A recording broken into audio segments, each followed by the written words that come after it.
ओह टुन्नू, मेरे प्यारे टुन्नू, आप मुझे इस तरह अकेला छोड़कर क्यों चले गए? क्या आपने एक बार भी नहीं सोचा कि आपके बिना मैं कैसे जी पाऊंगी? और अब मैं इन नाजुक क्षणभंगुर कागज की दीवारों में अपने बच्चों को कैसे सुरक्षित रख पाऊंगी? ये सुंदरता जिस पर हमने इतना गुमान किया था, वही हमारी जान की दुश्मन बन गई। काश मैंने आपकी बात मान ली होती। काश हमने सादा पर मजबूत घर बनाया होता। ये दिखावे की सुंदरता तो श्राप बन गई।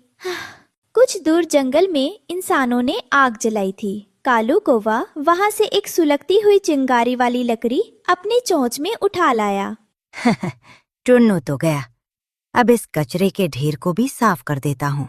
कालू ने उड़ते हुए वो जलती लकड़ी जानबूझकर रानो के कागज वाले घर की छत पर गिरा दी। कागज सूखा था। उसने तुरंत आग पकड़ ली। लपटें उठने लगी। रानो घबरा गई।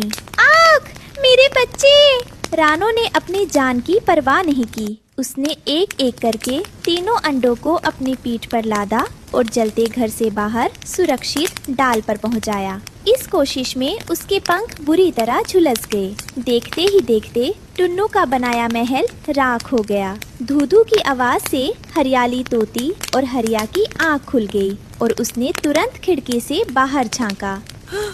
हे भगवान, ये तो रानो का कागज का घर धू-धू कर जल रहा है। हाय, कल पति गया और आज घर भी उजड़ गया। मैं बाकियों को बुलाता हूँ, उसे मदद चाहिए। अब रानो के पास न पति था न घर, लेकिन अब वो माँ थी। उसने अपने आंसुओं को पोंछा और अगली सुबह जंगल से सबसे सख्त लकड़ियाँ और कांटे चुनना शुरू किया। रानो बहन, तुम घायल हो, आराम करो, हम मदद करते हैं। नहीं बहन, शुक्रिया। टुन्नू ने प्यार से घर बनाया था, पर वो कमजोर था। अब मैं माँ वाला घर बनाऊंगी, जो सुंदर नहीं पर पत्थर जैसा मजबूत होगा। कुछ दिनों बाद भारी बारिश और तूफान आया। कालू कौवा का घोंसला हवा में हिल रहा था और पानी टपक रहा था, लेकिन रानो का नया घर, जो कांटों और मजबूत लकड़ी से बना था, एक किले की तरह खड़ा था। अंदर अंडे फूट चुके थे और नन्हे बच्चे अपनी माँ के पंखों में सुरक्षित थे। माँ, बाहर बहुत शोर हो रहा है, मुझे डर लग रहा है। डरो मत बेटा, तुम्हारे पिताजी ने हमें सिखाया है कि बाहरी चमक से ज्यादा जरूरी अंदर की मजबूती होती है।